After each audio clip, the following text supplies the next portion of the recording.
cloud.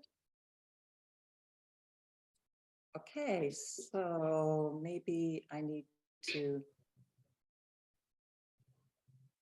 Liz, can you spotlight me? Sure. Thank you. There we go. Okay, thank you. Good evening, everybody, and welcome to the Do Tell Story Swap of Sonoma County.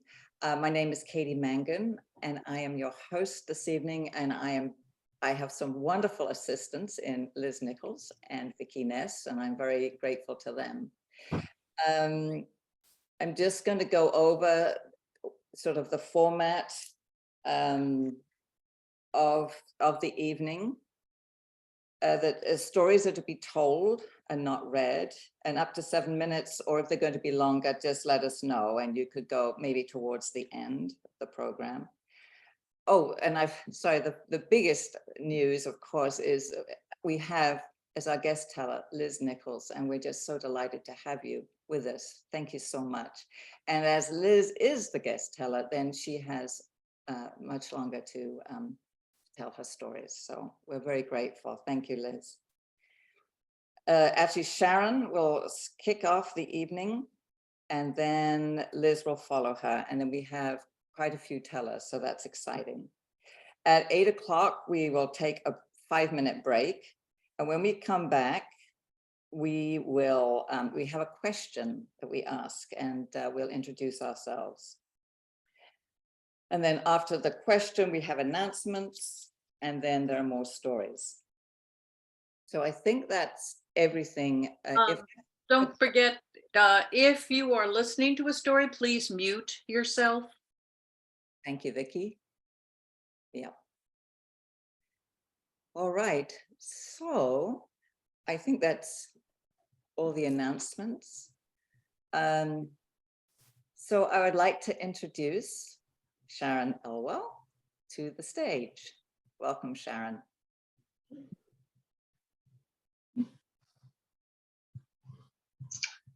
This is a story from Catherine Fairley's International Collection. This is an American folktale about a grumpy old guy named Zeke. Zeke lived in a hard-scrabbled farm in the foothills of Crown Mountain in the Blue Ridge Mountains, alone with an old mule who wasn't any friendlier than he was.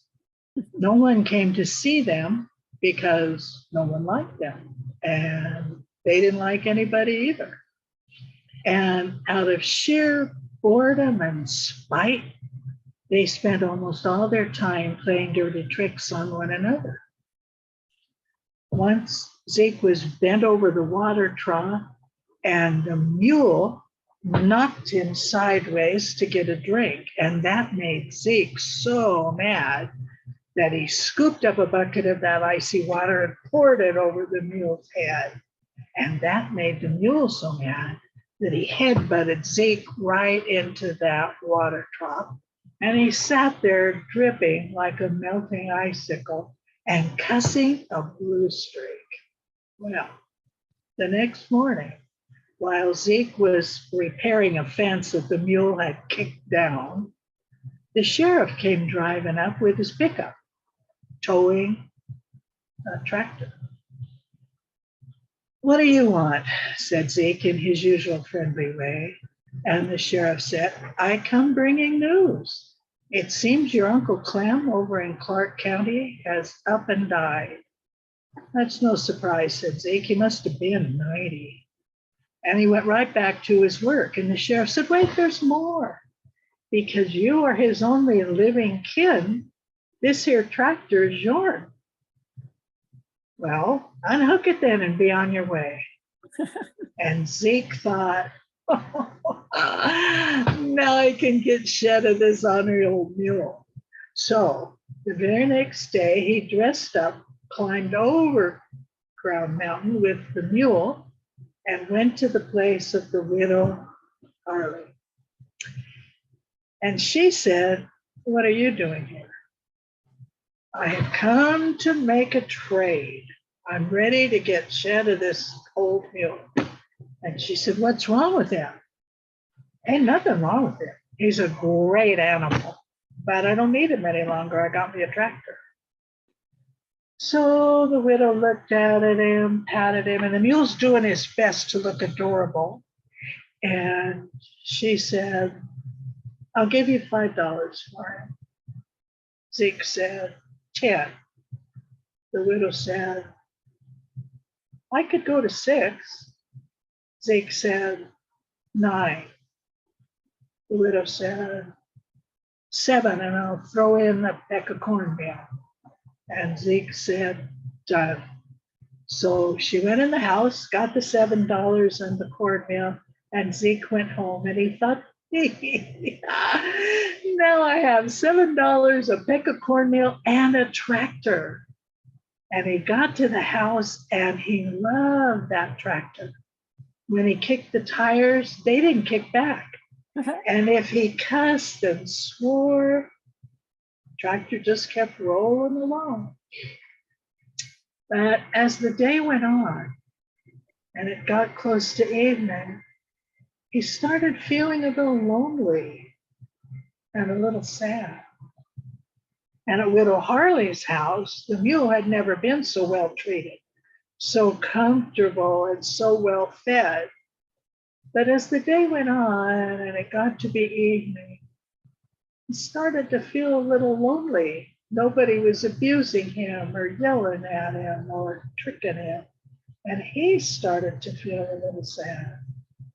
So the very next morning, Zeke got up again and went back over that mountain to the widow's house with the cornmeal and the $7 in his hand.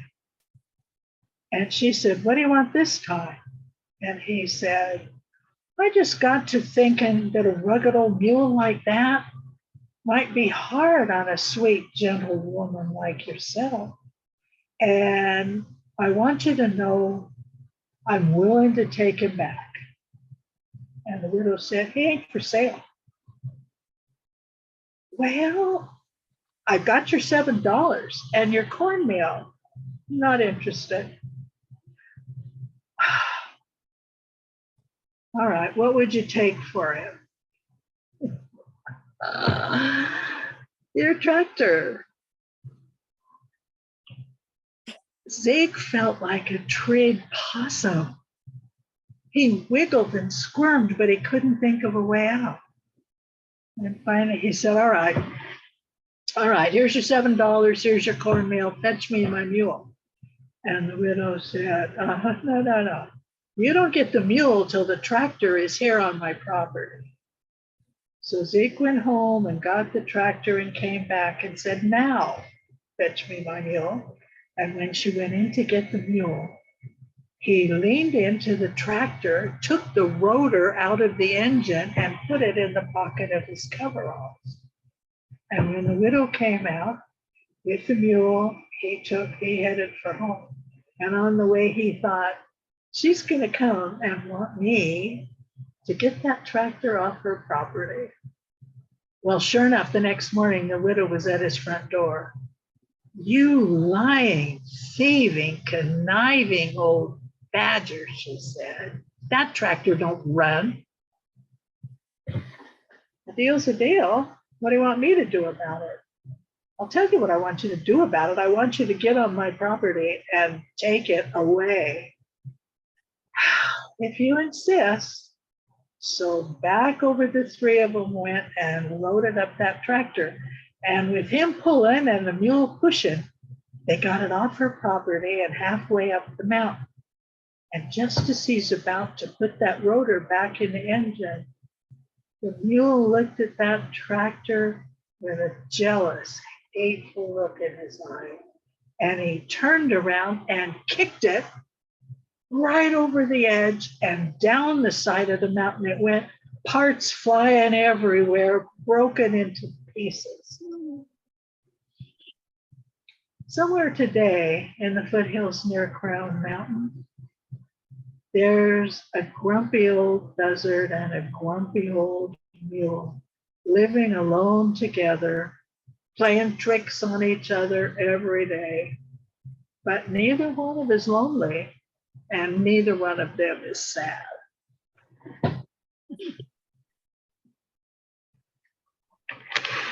Sarah. Great telling. That's a wonderful story. Thank you. I just love the characters and how you portray them, and their sort of grumpiness and how mean they are to each other. Beautifully told. Thank you so much. Thank you. So now I'd like to pass it over to Vicky, and Vicky will introduce Liz. Hi there. There we are. Okay. The introduction to Liz could take a very long time because the woman is so accomplished. However, I'm going to try to shorten everything. She is a gifted teacher and coach. She helps people to blossom into their stories, and that may be school kids, it may be museum docents, seniors, dementia caregivers, and even people with Alzheimer's and memory loss. She brings them all into the web of storytelling and helps them tell the stories they want to tell. She was also the storytelling director of StageBridge, which is the nation's oldest senior theater company. And she's been a master trainer and facilitator for Time Slip's creative group storytelling, which is designed for those with memory loss. And she's a member of the National Storytelling Network, the Storytelling Corps of Asian Art Museum, and of course, SAC. She is also the facilitator for Tale Spinners, which is the Contra Costa version of Do Tell. It's a swap. She has, I could go on and on, but anyway, she is also a certified laughter yoga teacher, certified Rainbow Kids yoga teacher, and she's just an amazing storyteller. And she lives in Oakland, and that's all I have to say. Liz, I could go on, but please take it away. Thank you so much, Vicky. That was too much. Anyway, I'm so thrilled to be here, and so good to see so many of you that I have known over the years, and others who are new friends. And Sharon, thank you so much for telling a story from Catherine Fairley's repertoire. I was just this past Saturday at Epic Day, which was something that Catherine started at her home, and we had to carry on without her. We've been struggling, but we're doing it to carry on this tradition without her, of a group of storytellers spending the whole day to tell a long story. And actually, Brandon Spars was with us last year when we told Ovid's Metamorphosis, and this year he wasn't with us, but we told The Monkey King, or The Journey to the West from China. So Catherine's spirit is still with all of us. We're so lucky to have known her. Well, I brought two stories for you today, and the second one is from my own cultural background. I'm the grandchild of Eastern European Jewish immigrants, but the first story is from another culture in another country that I've been fascinated with and studied since I was quite young, and that's Japan. And Laura Holland, this is the story that I told for our Dominican College Storytelling Certificate graduation. And that's a long time ago. That's before the year 2000, I think, but I don't get to tell it that often, so I'm excited to tell it today. So I studied Japanese culture and language for a long time, and I studied a lot about, the high culture, the samurai, the geisha, all these high arts. But especially when I lived in Japan, I realized there's another side to Japan, and it's rather earthy. And there are monsters and tricksters, just like in every other culture. Not everything is so refined. And so this story is in that spirit. Now, in English, when we tell an old story, right, we usually say, once there was. In Japan, they say, mukashi, mukashi, aru tokoro ni. Mukashi, mukashi, once there was, in a certain village, a young man who was born 3 times unlucky. First, he was born into the lowest, poorest peasant class, but lots of people are born into that. But second, his father, instead of working hard in the fields as he should have, spent all his time in the gambling, in the tea houses and the sake places, drinking and gambling. And not only that, he had a reputation for cheating. So the family had a very bad reputation. But third and worst of all was the boy's own face, because it looked as if someone had taken a sliding shoji screen and just smashed it on his face when he was born. And so, although this young man was a hard worker and a good person, he had given up any hope of getting ever married. Who would want to marry him? But his father may have been disreputable, but he was a loving parent, and he wanted to make sure that his son made the best match possible. Well, one day, the son came back from working in the fields, and the father came back from the sake house. And as they met at home, the father said to the son, "Oh, meditai, oh, meditai, wonderful news, a wonderful event." What is it, father? Well, today the matchmaker was in the village, and the matchmaker told all of us that the richest man in the village over the mountain, he's looking for a bridegroom for his only daughter. Well, that's interesting, father, but why is that something good luck for us? That would never be someone who would want to marry me. Oh, but you see, he wants his daughter to marry you.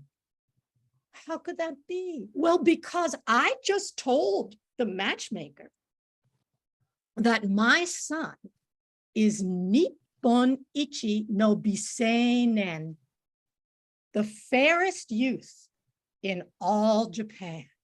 You did what? How is that going to work? Oh, shimpai nakuzo. Don't worry. I'll figure out something. And in fact, the match was made. Now, you have to understand that back in those days in that place, marriage customs were very different than ours here now. For example, the bride and the groom, it was very normal that they would never meet before the betrothal. And they believed in short engagements, very short engagements, 3 nights. See, this is how it worked. And this is true. I did the research. This is true in some places in Japan. The young man in the cover of night, in the dark, would go for 3 nights in a row to visit the bedchamber of the young woman. And they would have time alone together. And if everything went well and they each found the other to their liking, then on the 3rd night, the young man would, instead of going back to his house, he would stay. And the next day, the big wedding ceremony would take place at the bride's house. So that's how this was all arranged. But you can imagine that the young man was very, very nervous. But his father just said, "Shimpai nakuzo, no worries. I'll come with you all the way there. You just do your part. I'm figuring it out. I've got this handled." So that first of the 3 nights, the father and the son together, they went across the rice field, over the mountain, down the path to the rich man's house, and in through a big, beautiful moon gate, across a magnificent garden, all set with stone lanterns. And then the young man stepped up onto the engawa, onto the veranda that went around the house, and walked until he came to the bedchamber of the young daughter of the rich man. And he slid open the shoji screen and he stepped in. trembling like a leaf. Now, as you can imagine, the young woman was rather nervous as well and uncomfortable. After all, she had been told that her bridegroom was Nippon Ichinobi Seinen, the fairest youth in all Japan. But she didn't know anything else about him, and she couldn't see him. It was pitch dark. Think of the old days before electricity, pitch dark. And that was the whole idea. So she was quite nervous. But after he'd been there with her, she noticed that, you know, his voice was gentle. He listened well. And by the time he left a little while later, he got out of there as fast as he could. She thought, you know, it might be all right to have this young man as my husband. Well, the next day went pretty much the same, and the next evening, the father and son together, the father and the ugly son, they went across the rice fields, over the mountain, down the path to the rich man's house, and in through the moon gate and across the garden with stone lanterns. And he stepped up again, a little more excited this time, not quite as nervous. And the young woman again, also not quite as nervous. And after a little while that they spent together, she noticed that his arms were strong, good worker, but his touch was gentle. And by the time he left a short while later, she was actually looking forward to having him for a husband. But after the young man went back home, his father said, "How did it go? How did it go? See, you're doing great." "Oh, father, that's one thing. Yes, I really like her and she seems to like me, but what's going to happen tomorrow night? I'll spend the whole night. In the morning, everyone will see this face and then I'll be doomed." "Ah, shimpai nakuzo, I told you, don't worry. I have figured out a plan." And the father whispered the plan into the son's ear. "Now, tomorrow night, you do your part and I'll do my part. And by the next day, you're going to be a happily and richly married man." Well, this ugly son was still quite afraid of what would happen. But that third night, again, the two of them across the rice fields, over the mountain and down the path to the rich man's house, in through the moon gate. But then the father went off in another direction while the son crossed the beautiful garden and stepped up onto the veranda. He slid open that shoji screen again, went inside, closed the door.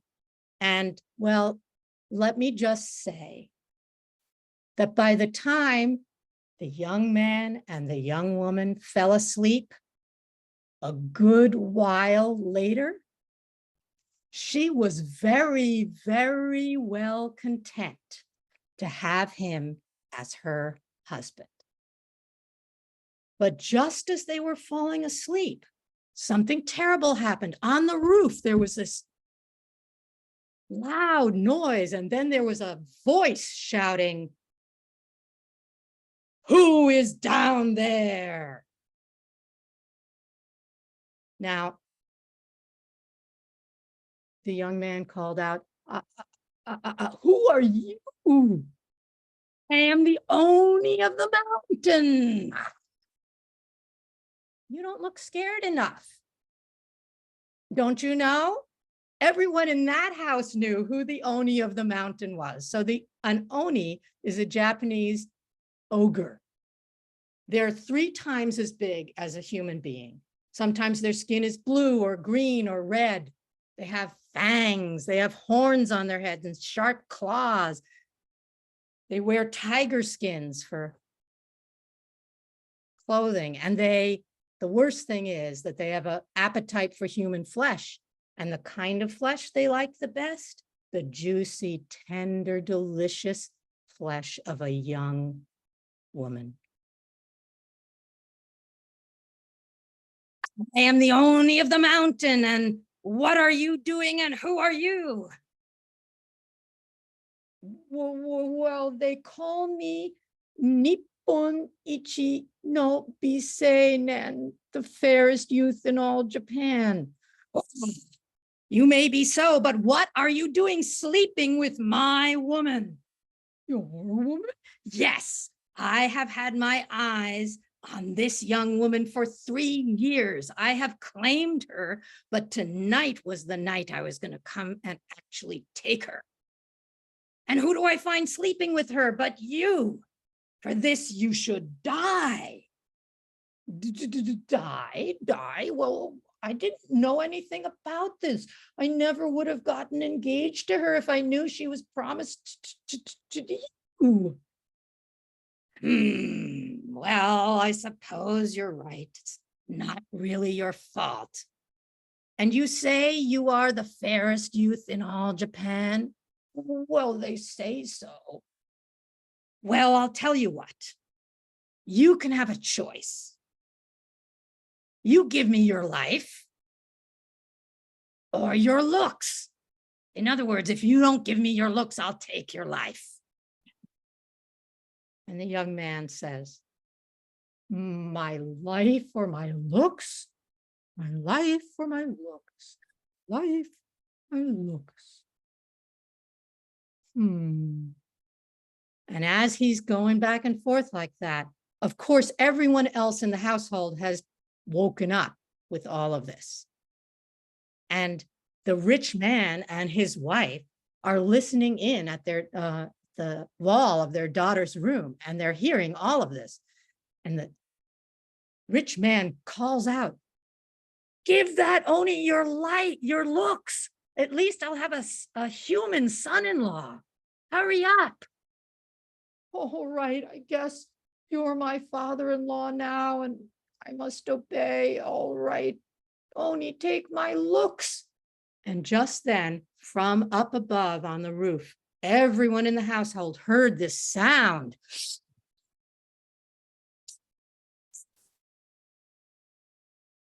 And then they heard the young man scream and crash to the floor face down like this. Still pitch black, right? But now they hear the sound of the Oni on the roof fading and getting further away. And when he's gone, the father, the head of the house, he calls for the servants, bring lanterns, bring some water, bring a fan, bring a mirror, they hear. And they help the young man up, and he takes the mirror.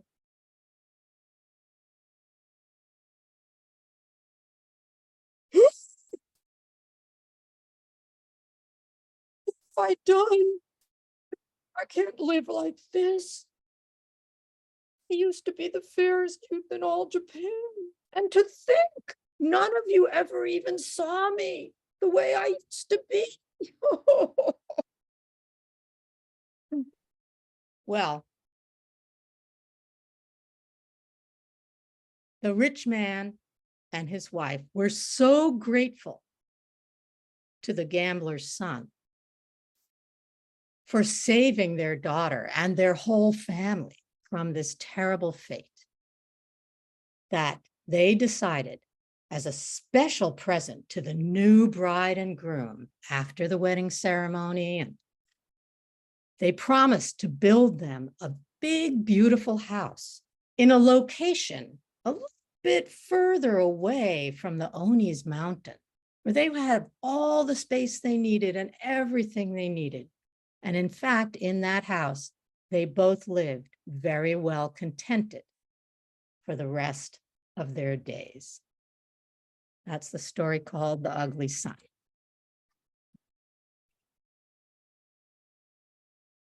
Okay, so my other story I wanted to tell you is a story from the Hasidic Jewish tradition. Now, I just want to caveat, My family comes from where Hasidism started. It started in the 1700s in Eastern Europe, Poland, Ukraine, where my family is from. And it was a reaction against the Judaism of the time, the scholarly, academic Judaism. It was more spiritual. It was more for the ordinary people, not the learned. And it was more about a direct connection with God. But my family left all that behind. I mean, we were not Hasidic, but left religion a lot behind when we came to this country. And I like to say I was raised a devout atheist, actually. So don't ask me any questions about religious matters, but Hasidic stories are so wonderful. We can all appreciate them, whatever religion or no religion that we have. They're just wise and sometimes funny. But this one is not a funny one. This is a serious one, and it's about a rabbi who was in the third generation of Hasidic rabbis. The Baal Shem Tov is the founder. And then one of his most important pupil was called the Maggid of Mezrich. And Maggid, I love that, just introduce, it means preacher, but apparently it really means sayer, which actually is storyteller. So the Maggid of Mezrich was very important. And this rabbi I'm going to tell you about, Zusha of Hanipol, was one of his disciples.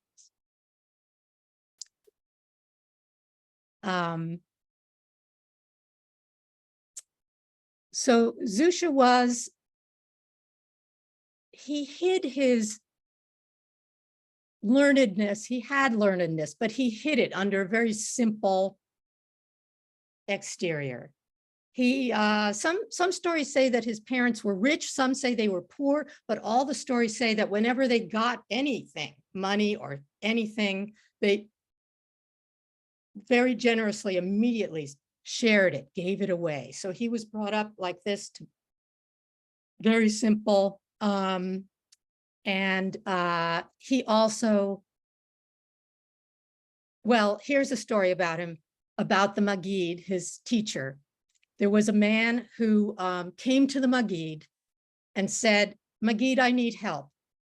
The Talmud teaches us that we are supposed to welcome and accept the bad that God gives us as fully as the good. Yeah. But I can't do that. I mean, I get, but I can't do it. Can you help me really, really understand this and be able to live it?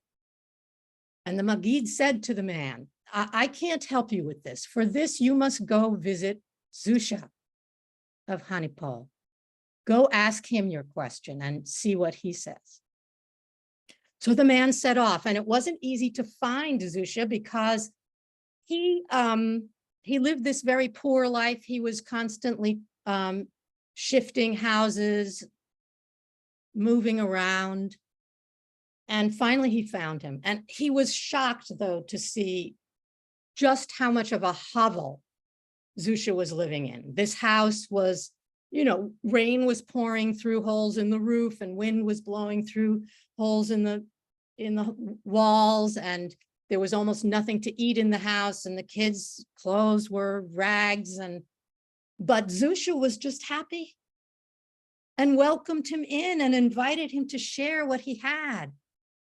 And then he asked him why he'd come. And he explained that the Maggid had sent him to ask Zusha this question: how can I accept what God gives us, the bad along with the good, equally? And Zusha said to the man, this is such an interesting, important question, but I don't understand why the Maggid has sent you to me. Why didn't he send you to someone who has experienced suffering? I have not. I have everything I need. So this is how Zusha lived his life. And his students and his followers understood that at the heart of his, so, you know, in his soul, the way he lived his life was, he was equally the enormous love and awe of God.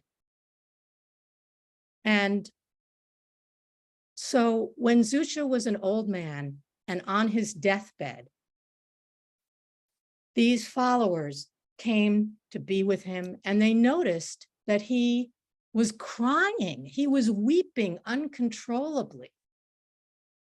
And they felt terrible for him. And they knew, like I just said, that he had a great love of God, but also awe, fear, and trembling, knowing how we are all less than perfect.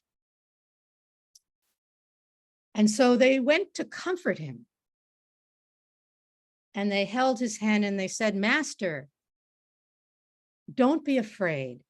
Don't be afraid of the life to come, of the world to come.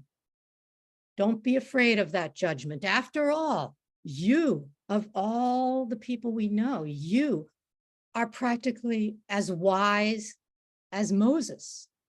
And you're as righteous as our father Abraham.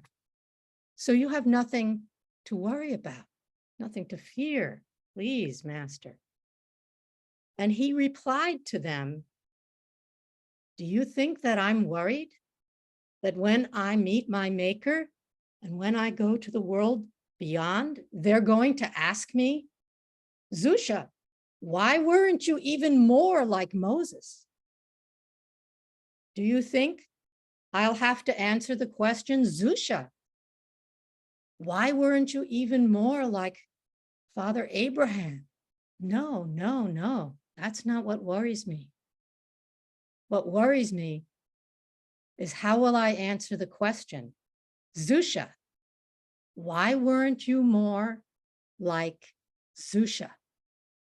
Why weren't you more like yourself? And that's the last teaching of Rabbi Zusha of Hanipal.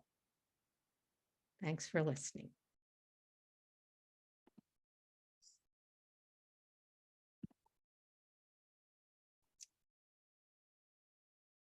Oh, sorry, Liz, where have you gone?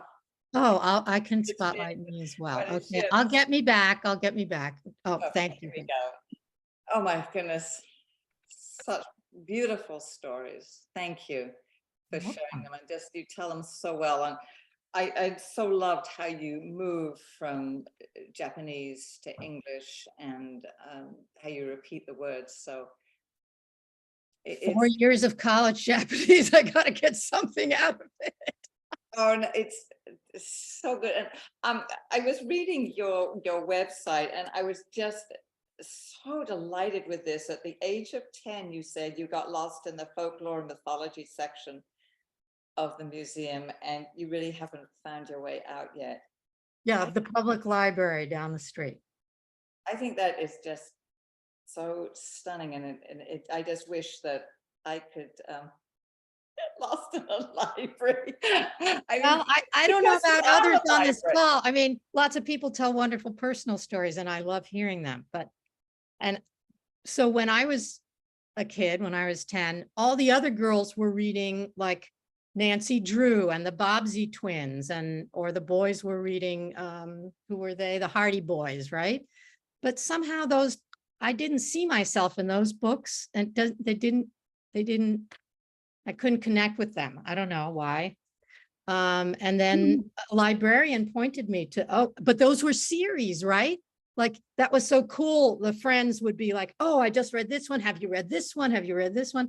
But those like Andrew Lang's fairy books where there's all the different colors, or series where there's, fairy tales from France and from China and from Mexico. And so that was my alternative at the time, and it stuck.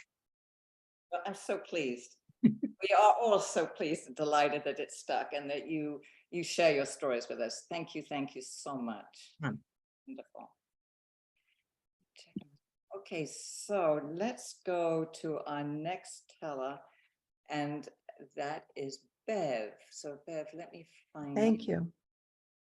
Would you like to spotlight me, please? Yes, and I'm looking for you. I'm looking- right here. I know you're right there, but I've lost you on my screen. Oh, I find her. I've got her. Oh, perfect. Thank you so Okay, much. hold on, hold on. This is a village doing. Okay, thank you. Okay, and I need to get out of here. Okay, thank you. Hi, everyone. It's been a while. I missed all of you. Tonight I'm doing something that I've never done before. It's not a personal story. It's a fairy tale. It's called The Brewery of Eggshells. Susan Bucote from Toronto and I have been working on this for about 8-9 months. And together we've been doing some tandem stories on this, but this is the first time with you guys that I'm doing it all by myself. Okay. Our story is based on the versions of 2 stories that we researched, The Brewery of Eggshells. One was found in 1844 from an Irish tale, and one was 1892 from an English tale. And what we did was combine both of these stories and made one of our own. So now, for the first time, The Brewery of Eggshells. There once lived Mr. and Mrs. Sullivan, and Mrs. Sullivan had twin boys whom she just nursed tenderly. She loved her boys. And one day she got called from a neighbor some distance away who needed her house and her assistance. Well, she didn't really want to leave her children in a solitary home alone because she had heard that there was goblets and goblins in the area, and they were switching human children for dwarfs. But her neighbor really needed her, so she decided to rush over, help her neighbor, and come back. Now, she went to her neighbor's house and she was rushing home. But on the way home, in the middle of the day, some goblins with blue petticoats crossed her path. That was very unusual, and she got very scared and rushed home, rushed into the bedroom, but there her beautiful boys were still sleeping beautifully and contently in their cribs. But a few nights later, her boys started screeching and crying, and they had withered away into mere skeletons. Oh my God. And she went to some of her neighbors and told her what was happening. And her neighbors said beyond any reasonable doubt that her boys had been replaced by dwarfs. She didn't know what to do, and she asked all her neighbors, what would I do to get my boys back?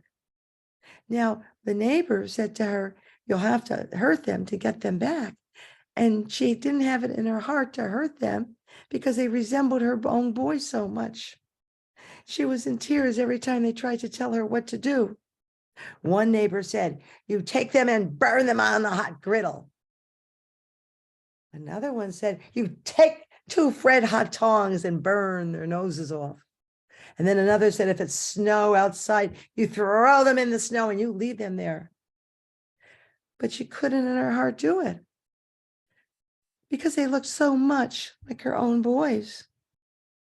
And a great strife arose in the village because she would not listen to anyone to do what they told her to do to get her boys back. And every night she sat by her can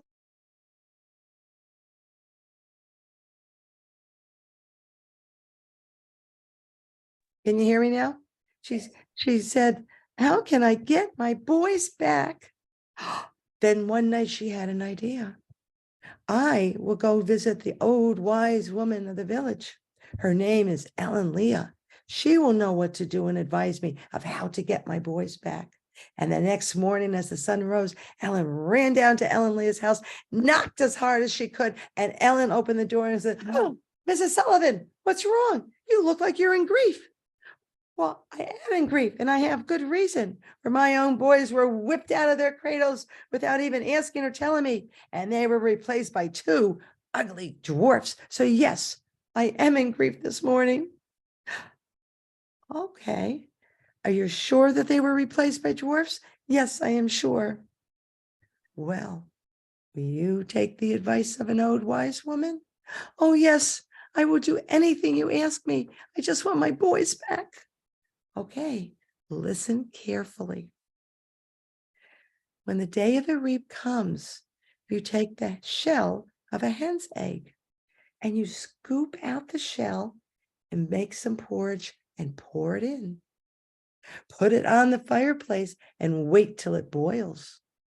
Then put it on the tray that you will be bringing to the reapers and slowly walk out the door and stand there outside the door and listen.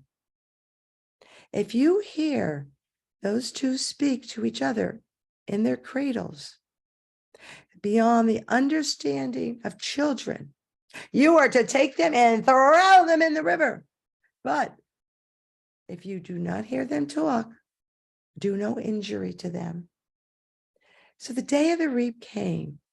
Mrs. Sullivan took the shell of eggs of a hen. She made her porridge and poured it in and let it boil on the fireplace. And then she walked quietly with the eggs on the shells of the eggs of the hen on the tray outside the door. And there she stood and listened and listened.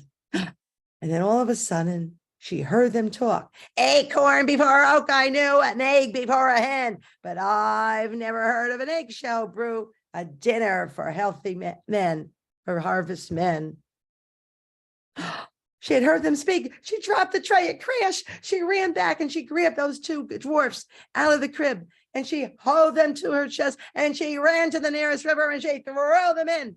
But as she turned in the corner of her eye, she saw two goblets in blue trousers run out of the woods, run into the river and rescue their dwarfs.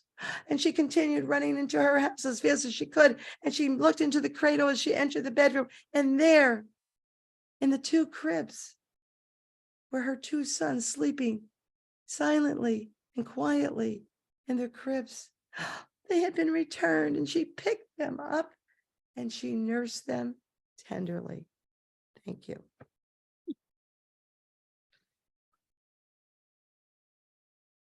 Oh, Bev, that's wonderful. Let me get my. It's all that help of Susan Ida Bucco. She really helped me. She taught me how to research. She taught me to make sure that my I didn't get dinged by where we got it or whatever.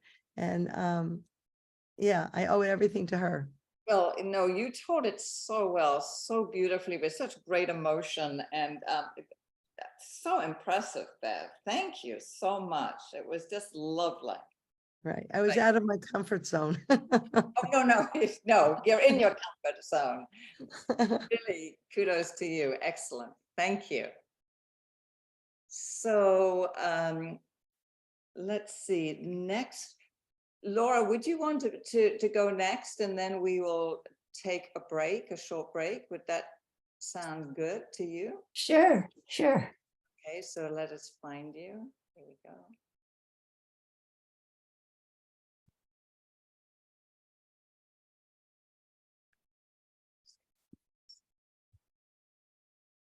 You found me. Thank you. I couldn't get rid of myself. Okay. Okay. I'm getting over a cold, so I hope my voice makes it through. I think it'll be all right. So it's a short story too. About a dozen years ago, I set this project for myself to write a piece of flash fiction once a week and post it on my blog. And I did that for about a year until I just couldn't do it anymore. But I had only committed to a year anyway. So then I've looked at some of the stories, and some of them kind of lend themselves to storytelling. And it's a fun thing because I'm thinking about the one I'm going to tell, I'll have a chance to play with it a little bit, and not like stick with whatever I wrote exactly. So this one is called When She Wakes Up.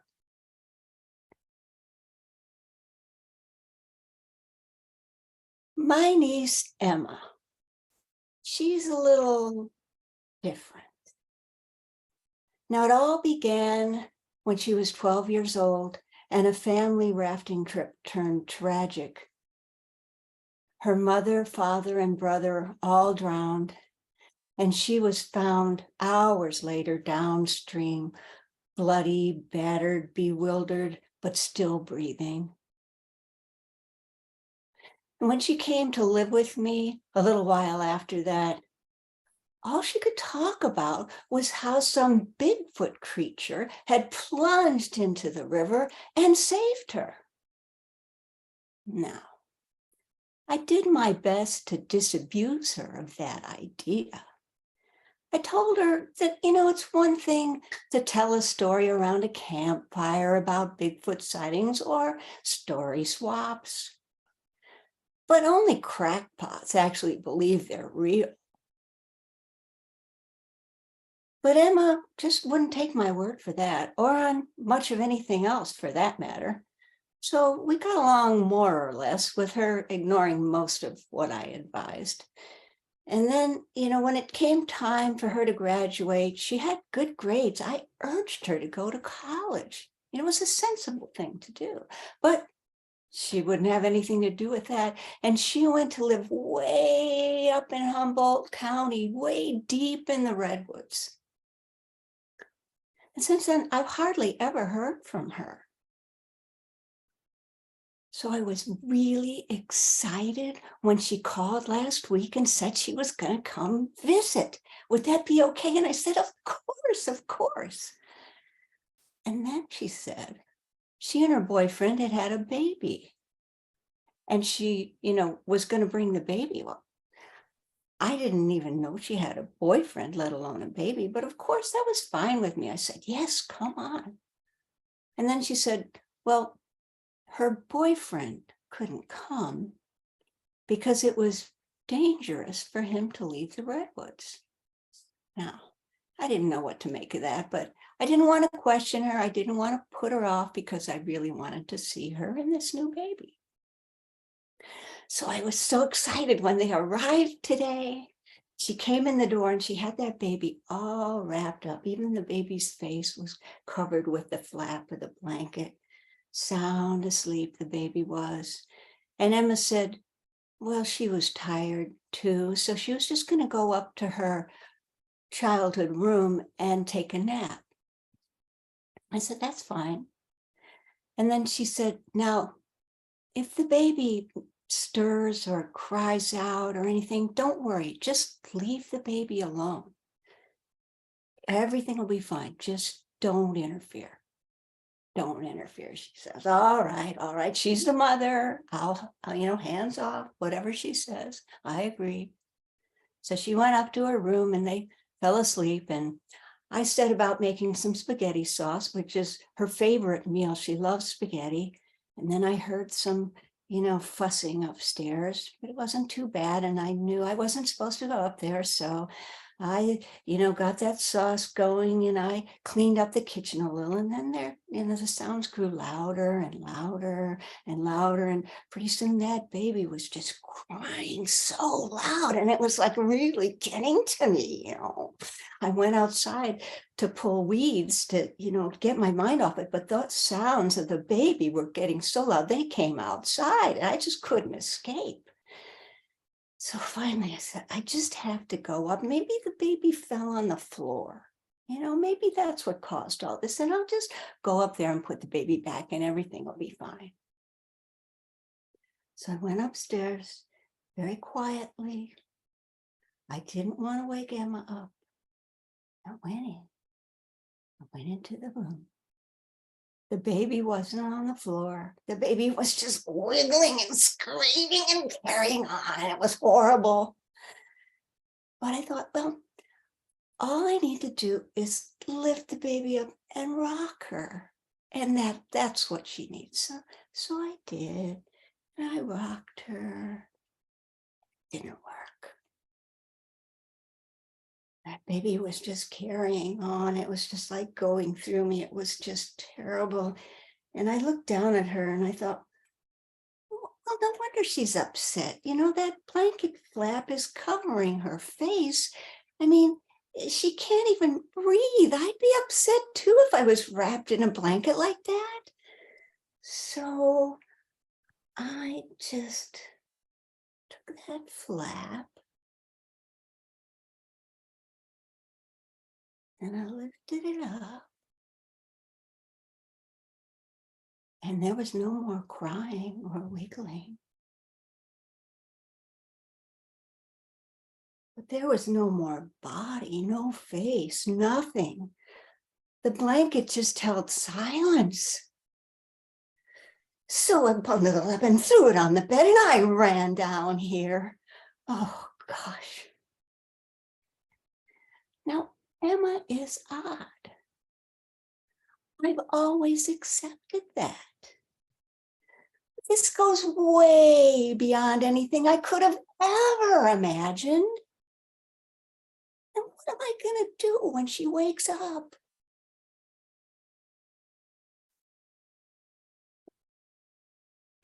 That's it.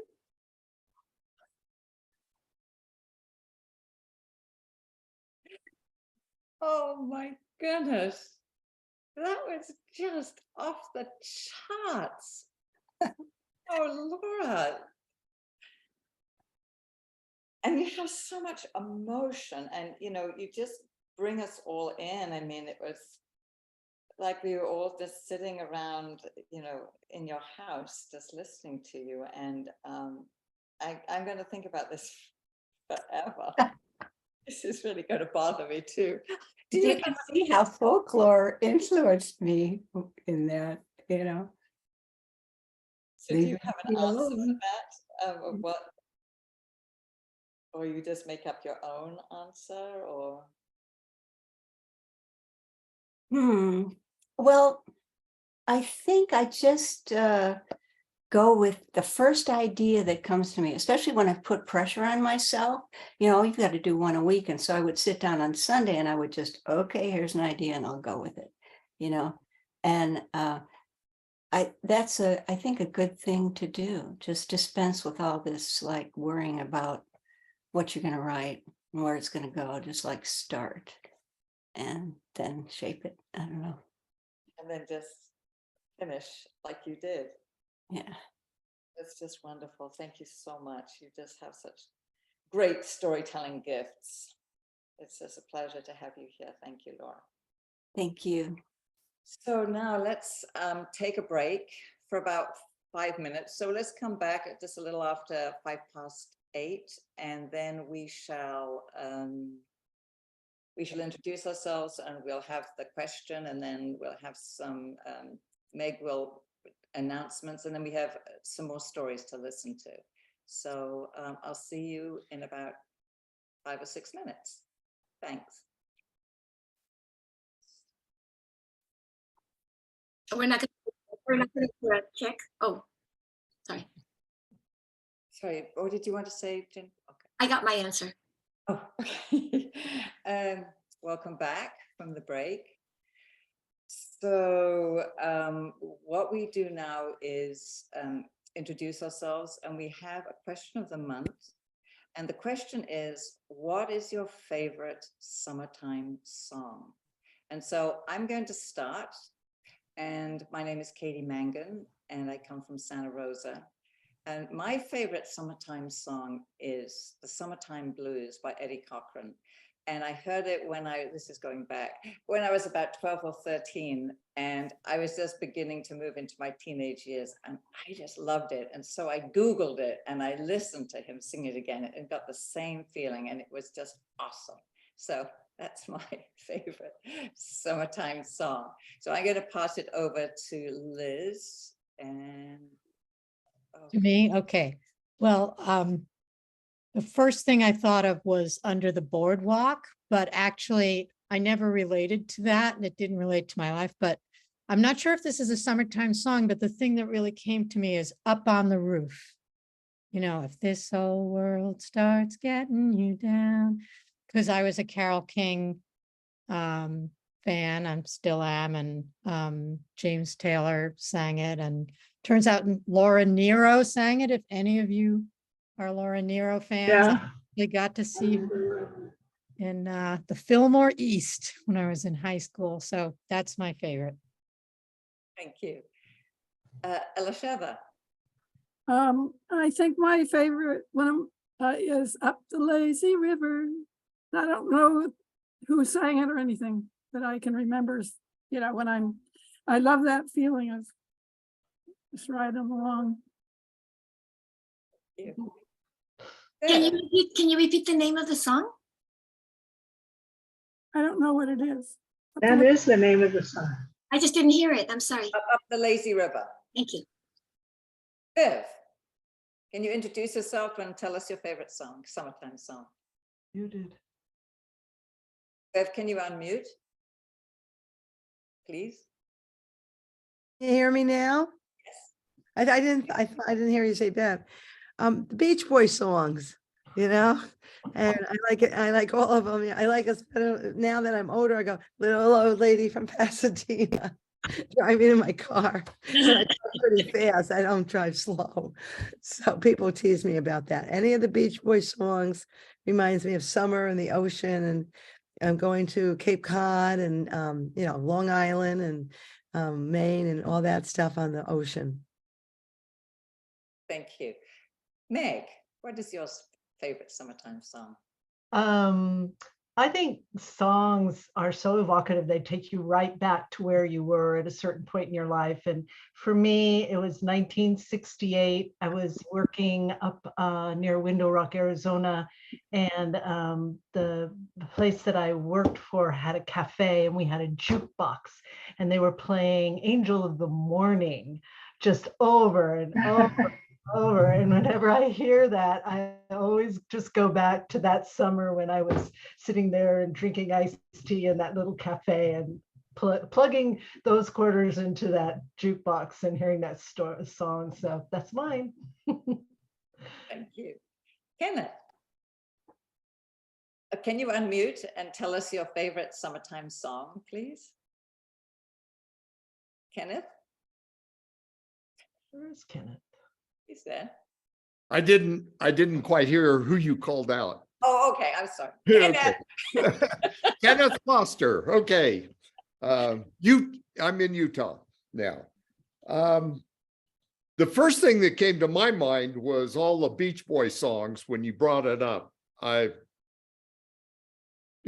teenage years were in the San Francisco Bay Area. We went to Santa Cruz all the time. So, of course, those songs.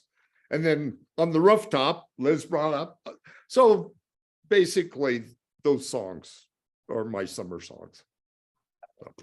Thank you. Laura, can you unmute and tell us your favorite summertime song? Thank you. Yes.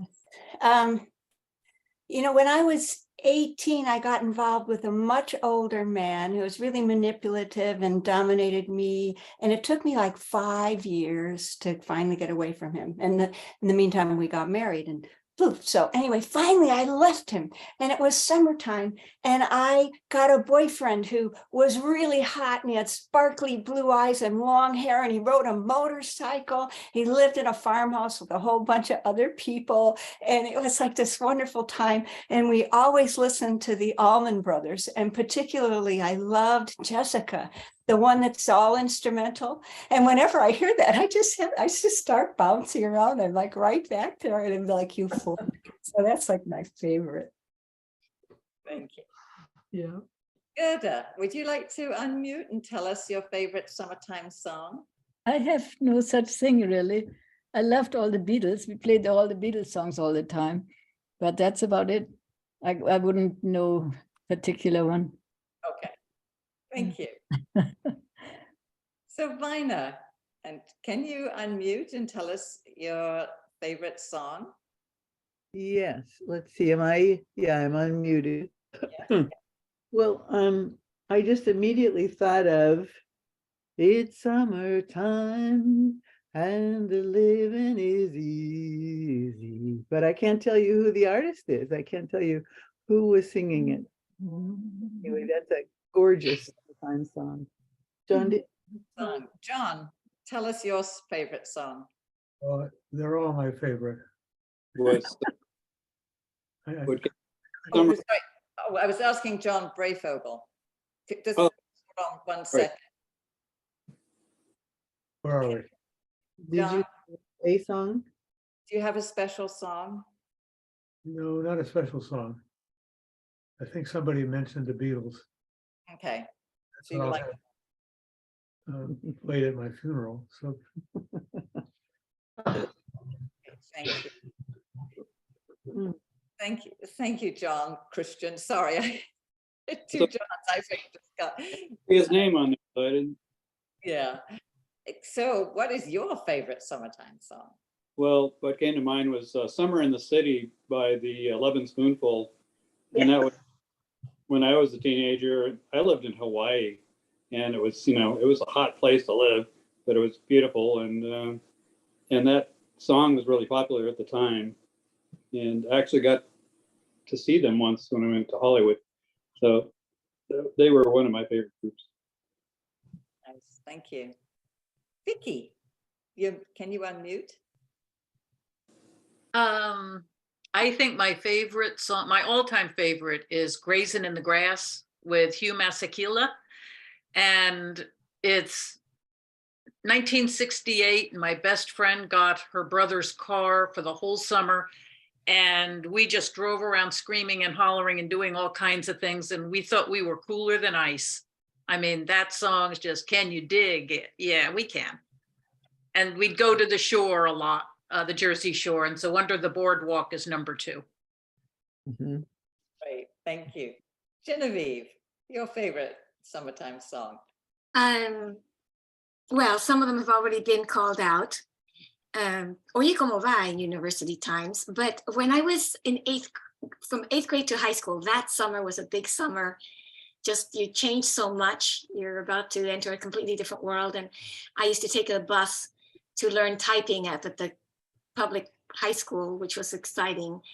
And I had a crush on another boy that used to take the bus. So bus stop brought back a lot of memories. And for some reason, another one that came out at the same time was Red Rubber Ball. Mhm. What is shining like a red rubber ball. And, for us who are literally inclined, oh my God, what a terrible metaphor. But for me, it was like. Okay. Thank you. Gay, can you unmute and tell us your favorite summertime song? I think of Summer in the City a lot when I think it goes way, way, way back.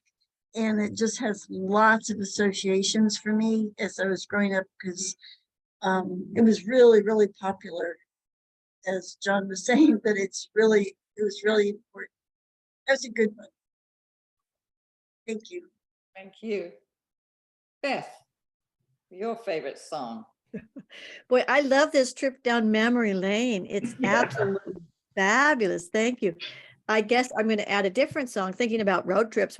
I'm a John Denver devotee, so Country Roads. Yeah.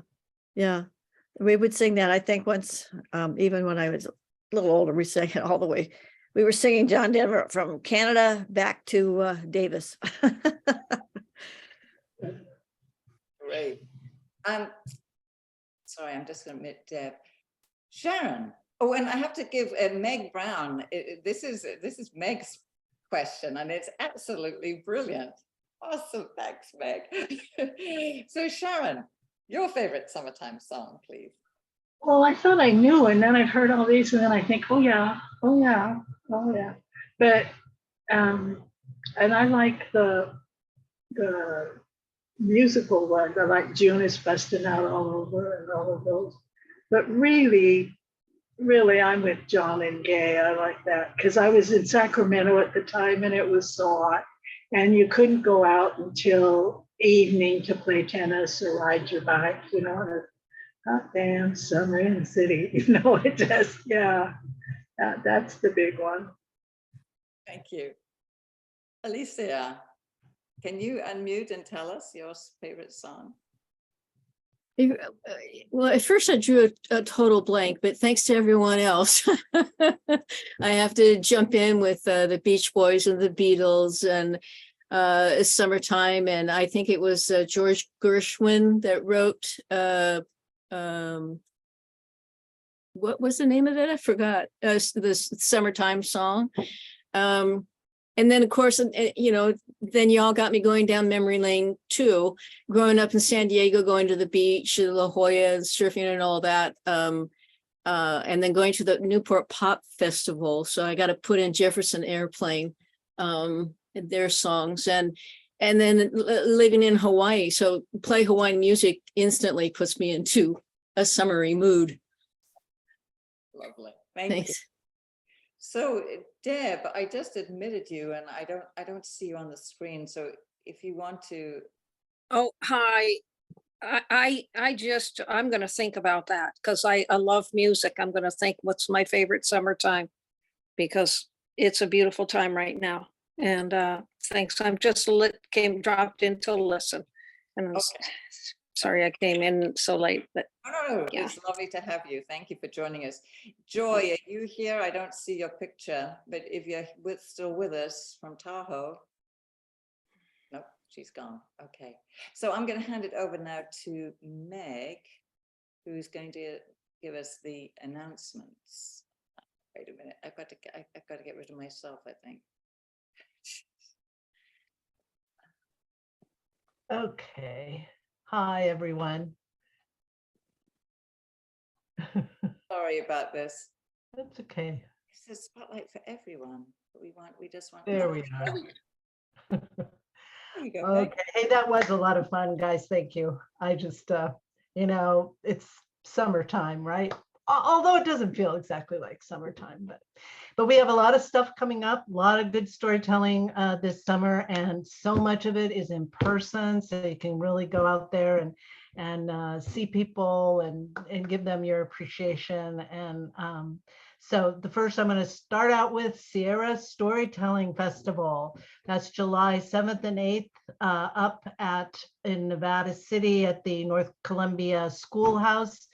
If you've never been, it is a magical place. It really is. And tellers just are inspired there. So if you can make it up there, they have some places that you can stay locally so that you can enjoy the whole thing. And it really is a lot of fun. And then there is the San Francisco Free Folk Festival. I think that's what it's called. And that's July 8th, same weekend. But it's right here in San Francisco in Golden Gate Park. And I can't think of a better place to hear stories than Golden Gate Park. And Dana Sherry and Brandon Spears will be doing the storytelling part of the folk festival, because there's also just tons of music going on as well. But I always, of course, gravitate towards the storytelling. And I think it might be the first time since the pandemic. Maybe they had it last year, I can't remember, but gosh, we sure did miss it for that time. And I also want to mention the genre storytelling, because we have some of our Do Tell storytellers who are going to be participating June 21st, coming up next weekend. Let's see, probably. Wednesday. It's on a Wednesday. On a Wednesday. Okay, thank you, Katie, because Katie is going to be telling, and that's on fantasy and fairy tales, and you know she's really expert at that.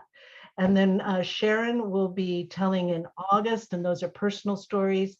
And then Brandon, skip Brandon in July, he'll be doing humorous and laughing stories. I think Alicia has something coming up too. Alicia, do you mind telling us a little bit about that? Yeah, I do. And I will put it in the chat too. You may be familiar with Artists Standing Strong Together, Assist. Anybody? Yes, so a couple of you. Okay. They started back in March 2020. Donna Washington and Sheila Arnold got together thinking about what's happening to all the artists because of COVID. And so they've been meeting ever since. They have a monthly special program, and I was asked to select a theme, and of the many things, COVID popped up. And so June 29th, there's a Zoom at 6 p.m. Pacific Standard Time, and it's called COVID Shapeshifters, Turning Tragedies into triumph. So they're uplifting stories that because of COVID, one was propelled to make a change in their relationship or in their life, or got motivated to volunteer somewhere, or many different things.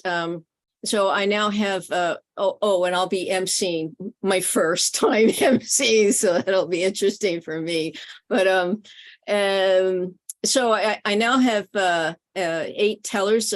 Genevieve is going to be joining us. BZ Smith, Laura Sims, Tim Tingle is going to tell us a Choctaw shapeshifter Panther Joseph story. Who else? Minnie Donner, Kristen Piedmonte, Mike Thompson, Gail Mello. And so I've got the dates, June 29th. It's at 6 p.m. I'll have a flyer and the link in the next couple weeks, but please hold that date. Thank you. Great, thank you so much. That's a great lineup of tellers. Thanks. So I was, I just started calling and putting it out there and calling and putting it out and I went, okay, fingers crossed. Mike Thompson is a buddy of mine, and he was the first one. Well, I got something, and little by little, they all just showed up. So I'm pretty excited that they were willing to participate. So. Great. Thank you so much for that. Yeah. Pleasure. I'll have to check it out. Okay, and I think that's, you can always go to our website. You can go to the SAC website. There's always postings and details about these events that are coming up to enjoy. So thank you, guys. Thank you, Meg.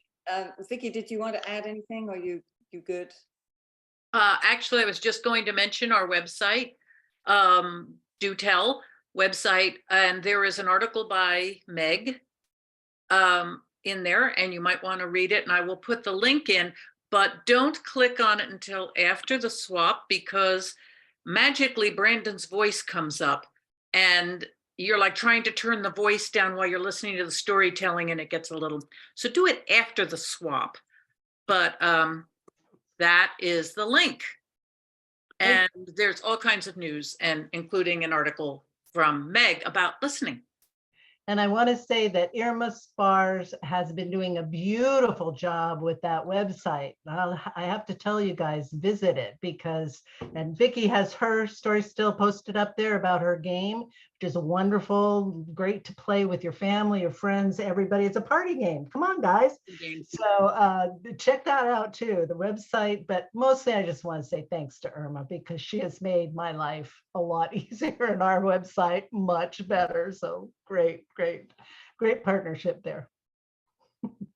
Thank you. All right, now it's time for us to welcome Kenneth. Kenneth, oh, there you are. Just hold on. Ta-da.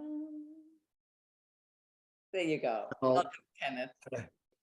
A few days, well, about a week or so ago, I was going through a bunch of papers, and I ran across a folder that had poems that my grandmother collected and often told. And as I was looking at that, immediately, of course, I was reminded of Cher, and we miss Cher a lot.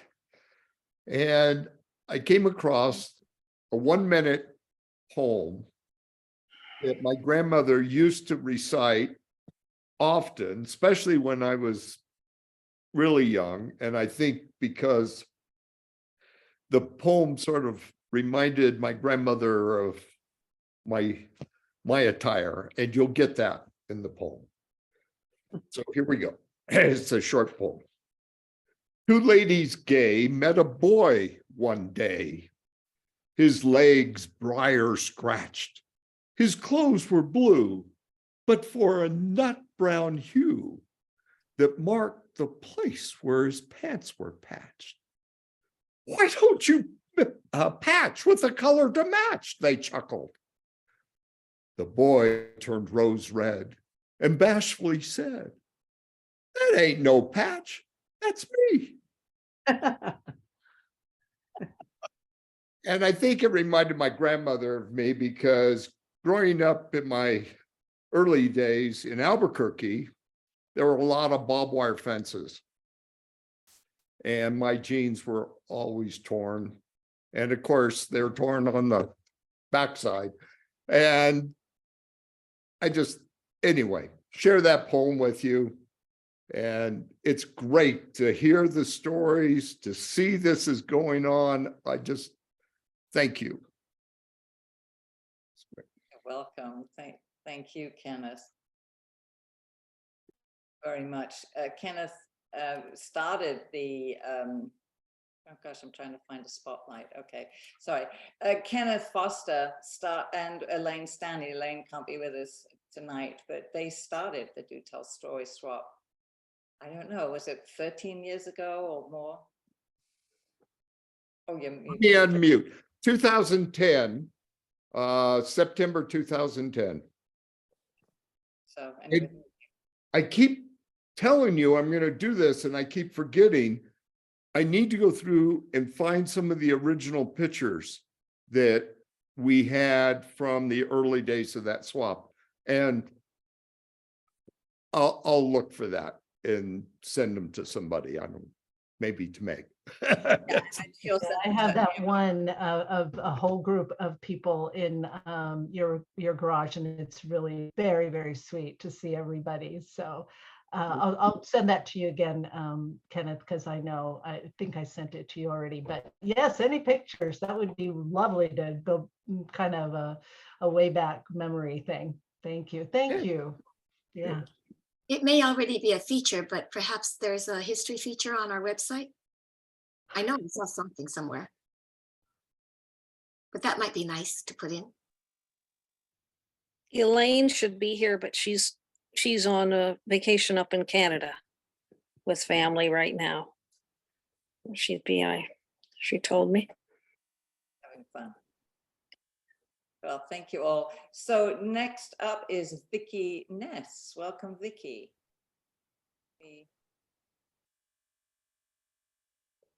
Oh, I'm going to try and get myself out of the picture over here. There we go. Good, thank you. And I love the idea of Genevieve of putting the photos on our website. Might be a great idea. Anyway. So I've never told this story, so it's the first time, so bear with me. Lisa Ann sat on the edge of her bed in her little cotton nightgown and watched as the sun, a little tiny burning ember, was gobbled up by blue, gray, greedy hills. That meant night was coming. And when night came, the monsters under the bed came to life. Oh, they were horrible things. The hollow howler whooping bird appeared. Whoop, whoop, horrible, frightening thing. And then there was the child-eating, liver-lipped toad monster.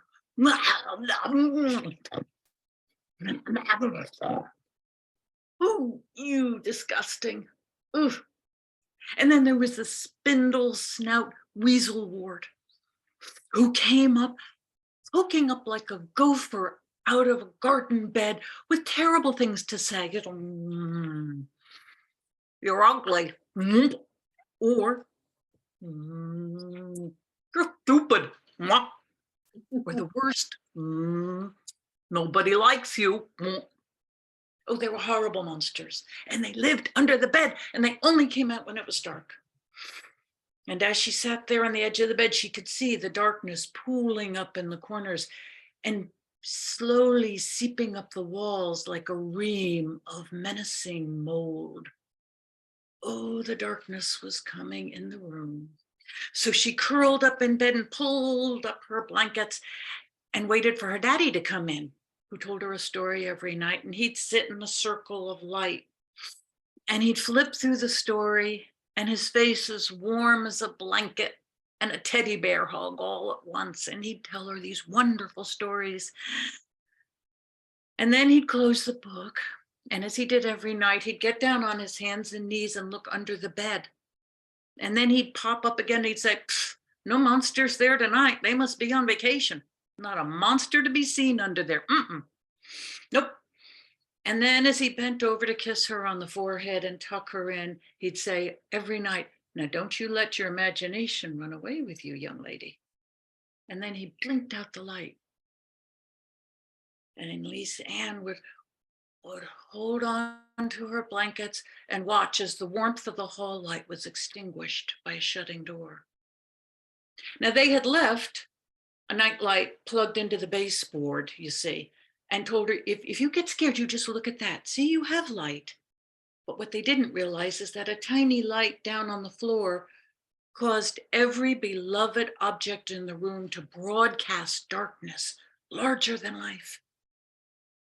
So she preferred not to look at it. She pulled up her blankets and willed herself to sleep, not moving, so that the monsters wouldn't know she was there.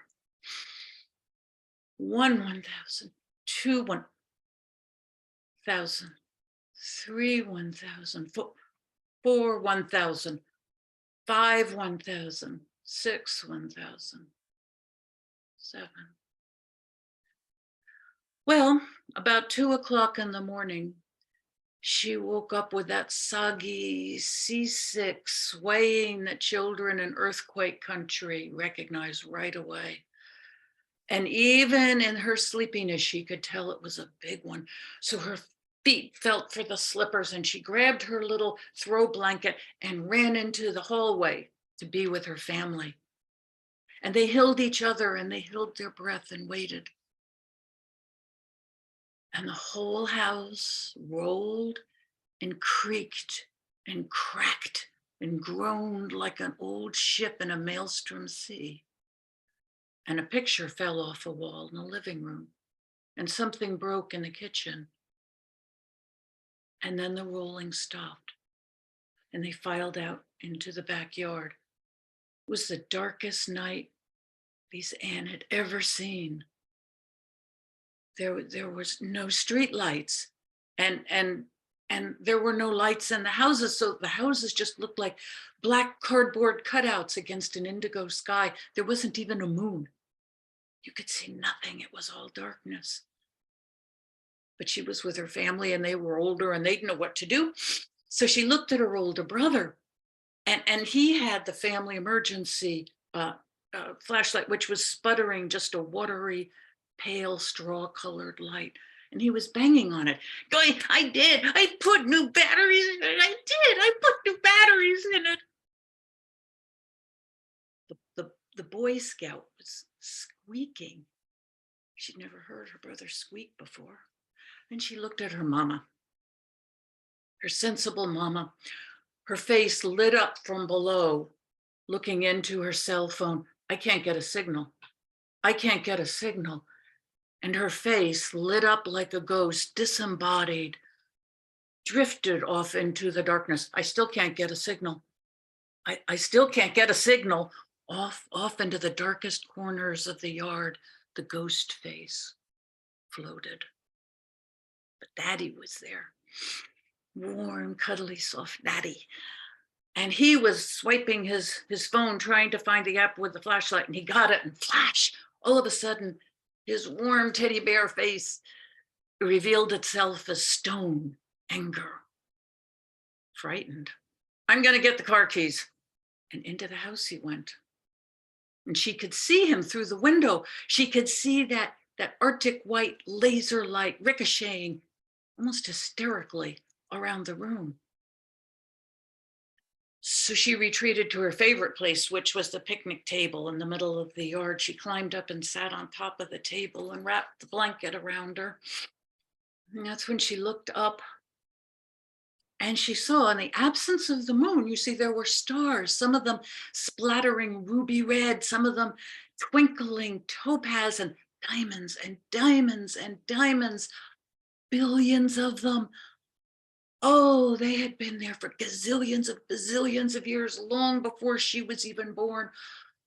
Oh, they were beautiful, shimmering, millions of them, and each one of them in their fixed place, exactly where they should be, and where they would be the next night, and the next night after that, for billions of years, like peaceful ships moored in a friendly, dark, mysterious sea. Oh, it was beautiful. And they were looking at her. They saw her, twinkling down on her. And then she looked again, and there were the neighbors, and they were arguing over there. And I thought she heard gunshots, and her brother was still squeaking. And oh, it frightened her to hear the adults with their imaginations running away with them. So she looked back up into the darkness and realized she wasn't afraid of the dark anymore, because you see, there was light. You just had to know where to look. Oh, Vicky, just wonderful. Thank you so much. Thank you. You just, I mean, it's, you got Oh. all these stories together. That's fabulous. I know. Thank you so much. Sorry, I just had to say that. You just, that India, I mean, you just, I'm swept away, and then you leave me with that. This is hilarious. Thank you. But I mean, and it cracks me up because you say that it's a story in progress, and it just seems like it's all there. And yeah, and just you just tell it so beautifully, and at the beginning with all your faces and with all the. So anyway, thank you, Vicky. That's a pretty autobiographical story. I Oh, had really? monsters under my bed. Yeah, but I was wondering, I was gonna ask. Yeah, but an earthquake. Did that happen? Okay. No, but I have seen adults when I was a child letting their imaginations run away from them. Yes, It happens. it does happen. Yeah, we do that. Totally relatable. Thank you so much. So our last teller was Genevieve. So Genevieve, I'm going to. Oh, I thought I wasn't going to tell after all, but there's space. Well, no, I thought if you'd like to, that Yeah. you said if there was time, would Sure. you like? Yeah. Yep. I just didn't know what the lineup was. That's good. Yeah, I Okay. can put one together. Okay, so here we go. I'm sorry, I'm going to get you on the spotlight. There you go. Thank you, Genevieve. Sorry, bright here. Hold on a second. Let me see if I can get it a little. Well, I guess bright is bright. Last year, I was diagnosed with breast cancer. Breast cancer that originally was stage 0, and then after the biopsy was declared to be, actually, no, it's not contained, it's stage 1. And having decided to have a mastectomy, I called my dear friend in Florida and asked if she would come to be with me during the surgery, which she did. And after that winter solstice surgery, a few months later, I had reconstruction. So I again called my friend in Florida and asked her if she could come back to be with me, and she did. Our friendship has grown throughout that period, as you can just imagine. But there was something that I wanted so much, which was to somehow repay her kindness and her generosity. I got the opportunity when I found out that she finally wanted to clear out her storage space, which was in Vallejo, California. This storage space had been full of her stuff for 11 years. Why 11 years? She had sold her house and then lived in a rented room for a while, and then moved to Florida to care for her father, who ultimately did pass away. But she would come to visit from time to time, and she would make her pilgrimage to Vallejo, CubeSmart, open up the door, sigh in frustration, and shut it. She did this several times. She was sure that she was just going to have to just go through a few things, leave some of the stuff, and take care of it. She hadn't done it. And this time she said, this time I'm going to empty that CubeSmart storage unit. So we trundled over there once I was well enough to accompany her, with the idea we're going to spend a couple of days, because she said it's 2/3 full only, and I'm going to get rid of half the stuff. we were going to be done in a day or two. Well, let me tell you, we opened up the gate, looked inside, and nearly shut the gate again. No, we were determined to do it. So we had a couple of guys come help us from a local rehab center, and they pulled out all the stuff. It wasn't a third empty. The people who had helped her pack it, and a few subsequent trips when she'd added a few more things, resulted in it being put together like a Rubik's Cube, and there wasn't any space anywhere to be found. So when we pulled some stuff out, we weren't going to be able to put it back in, even after giving away some of the stuff. We sent it off to the dump. So we had to rent a second storage room. And in the second storage room, we put the stuff that was going to be given away. In the first room, we were getting rid of this, going through the stuff. Well, no, we needed to have a third storage room, which we were able to rent right next to it. It was storage room space, and storage room. And that was our triage room. On the first day, as we were trying to close up, it started raining. The boxes we had packed, which were still outside, all got wet. They were going to have to be repacked. I can't begin to tell you how many adventures and misadventures we had, each one bringing us closer and closer together. But one of the tightest adventures that we had was on the night before the movers were going to come to pick up the stuff that she was going to move to Florida. We'd already been there 6 days, from Friday through Thursday. And somewhere around 9 o'clock, Noreen asked me, "What time is it?" I said, 9 o'clock. She said, "Oh, well, let's just keep pushing through." I said, "Yes, absolutely," because the movers were coming the next day. Let's try to get as much as we can done. Just finish this up, no matter how exhausted we are. Not only were we exhausted, we had been working in the first days through a lot of what my sweet young neighbor, who's a fourth grader, corrected me when I said, "Shit." He said, "Genevieve, they are rat and mouse droppings." We had worked through that, and we worked through dirt, and we had to go elsewhere to use a facility because they no longer have a porta potty there. It was taxing, challenging, but a great deal of fun. So on Friday night, after we checked the time at 9, we kept working. And at about 5 until 10, we noticed that someone in the adjoining empty space, well, not rented by us, it wasn't empty, had come in, opened up their space, put a few things in, taken a few things out, and peeled off in their truck.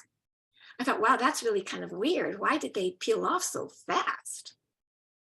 And we had begun to shut down the other 2 storage areas, but we still had our triage room open. And so we spent another 20 minutes, we wrapped up, we shut the gate, we put the lock on it, we drove to the main gate. Noreen punches in her code to get out, and it doesn't work. And we try again, and we try again. It doesn't work.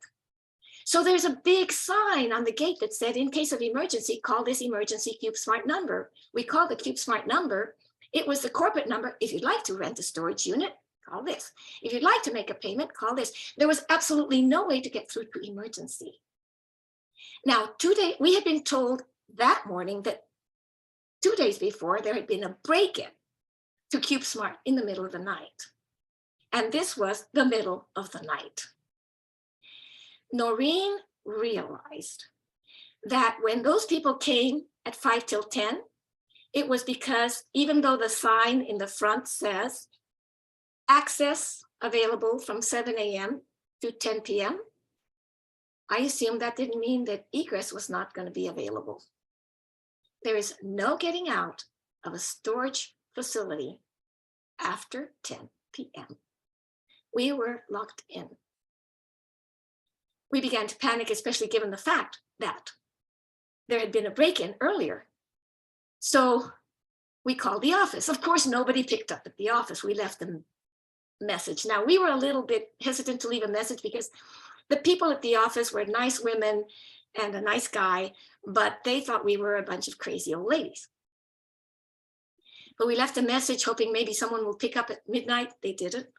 It was 11 by then. We had no other choice but to call 911. We called 911, dispatch answers, and we said, "We are locked into CubeSmart in Vallejo." well, you're just going to have to come back tomorrow. We said, we can't come back tomorrow. We are locked in. He said, well, you're just going to have someone come pick you up. He said, we can't have someone pick us up. We're locked in. He said, there is a pedestrian gate right next to you. We tried the pedestrian gate. It is locked securely. We go back and he said, we cannot get out of the facility.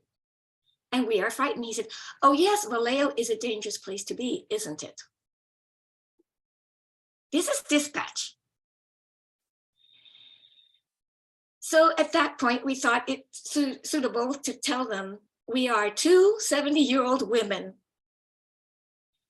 and we are frightened. And we don't know what might happen to us because there was a break-in 2 days ago. I had already asked him, can you not get in touch with the emergency contact number for the business? And he had said, tough luck. No, we can't. We don't have any way to access that information. This is where it was very handy that I had worked in the courts and I knew a few law enforcement people, and I knew that was absolutely not likely. And when he reconsidered that they might be in deep kimchi if we were assaulted or we had a medical emergency and we were found by the guard at 5 o'clock the next morning, it might not look very good for the Vallejo police. So there was silence at the other end and more silence.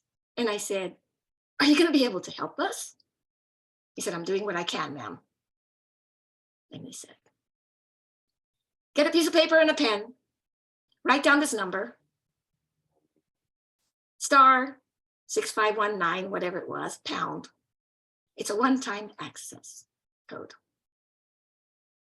We punched in the code and we were relieved that the gate opened and that we were not going to have to spend the night at CubeSmart in Vallejo in our own triage storage unit.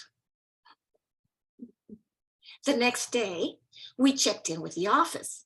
We had decided not to mention anything unless the women asked us about it. And we went and took care of business. We gave up 2 of the units, kept 1. We said goodbye. And at that point, the manager says, excuse me, ladies, you're not going to be having the Vallejo police call me at 11 o'clock at night tonight, are you? We didn't. Oh, wonderful, Genevieve. Thank you. What a great story to end on. What a nightmare too. Even you survived. You are a survivor. It was frightening. And on top of that, Noreen had to pee for the previous 2 hours. So she just had to go find a space away from the cameras where she could relieve herself. That was the first thing I thought of.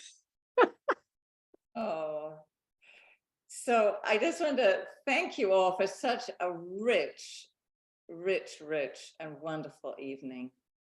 Great stories and great conversations. Thank you, Genevieve. Thank you, Vicky. Thank you, Kenneth, for being with us. Thank you, Laura. And Sharon, wherever you are. I've lost you for a minute. And of course, thank you, Liz. Not only for being here with us, for telling the stories, but also for being the additional co-host and making it all run so smoothly. So thank you again. This is welcome. And I just want to invite you all to come to our swap. I put it in the chat, Contra Costa Tail Spinners, 4th Thursday. Vicky is there almost every time. Bev is there all the time. And we'd love to have lots more of you come. Terrific. Thank you so much. Good night, everyone. Thank you. Oh, you're welcome. Thanks, everyone. What a